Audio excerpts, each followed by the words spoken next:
Lokitebe of Botswana. The one from Karabo Sibande, his countryman, wasn't bad either in the first heat. These are the athletes lining up for the third heat in the semi-final round. Wu Guang, there of China, in lane 8.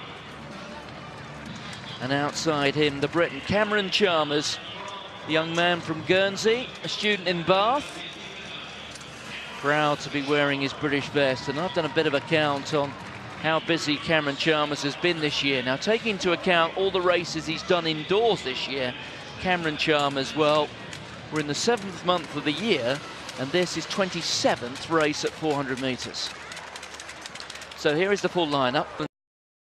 In 2, Salomon Croatia in 3, Banfield Canada in 4, Jeffrey Kiprotich, who was actually the fastest qualifier from the first round heats. He ran 46.23 in yesterday's first round, although the level's just been cranked up a little bit, to say the least, in these semi-finals. Kiprotich in 5.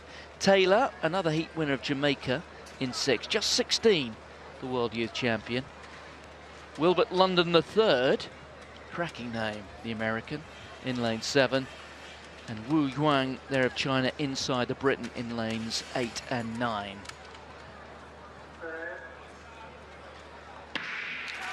So just the first two guaranteed of a spot in the final at the moment. Banfield of Canada has gone off in a very committed fashion there in lane 3.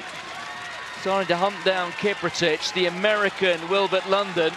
Well, he may well have seen his countryman in the first heat, Kamari Montgomery, who almost fell out of the blocks and coasted through the first 200.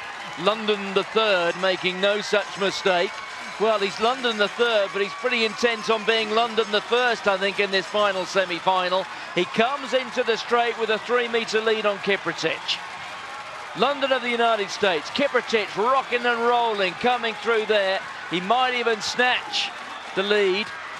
Indeed he does. Kiprotich 1, London the third 2, if you know what I mean. And they are the qualifiers from this particular heat. Very straightforward in the end for both the Kenyan and the American. But those times dwarfed by the quality of the running in the second semi-final, Martin. Just to reiterate, in case you've just joined us, that the world #1, Babaloki Tebe of Botswana, the 19-year-old, running 44.67 to win the second semi-final. I mean, what, about 5 or 6 meters quicker than that win from Kiprotich. Good though the run is, 45.38, a fabulous new personal best. But if you look at these times, Tim, and I'm doing this without looking at the stats book, if we'd have gone right to the start of the 80s and looked at things like the Olympic final in 1980 and even the first World Championships in 83, there weren't that many people running low 44s, were there? And we could see 2 or 3 men do it here. That is the level of this competition. It is outstanding, isn't it? Astonishing, yes, it is indeed. Great run there, by the way, from the Briton coming through. Cameron Chalmers just trying to check for his time. But there it is. He's run a lifetime best as Cameron Chalmers, 46.51. Great run. It may well have been his 27th race of the year, but if it takes you 27 races to get to your fastest time, that is what you do.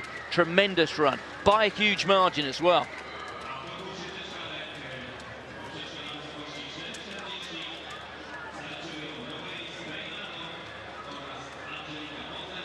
And unofficially, I can confirm that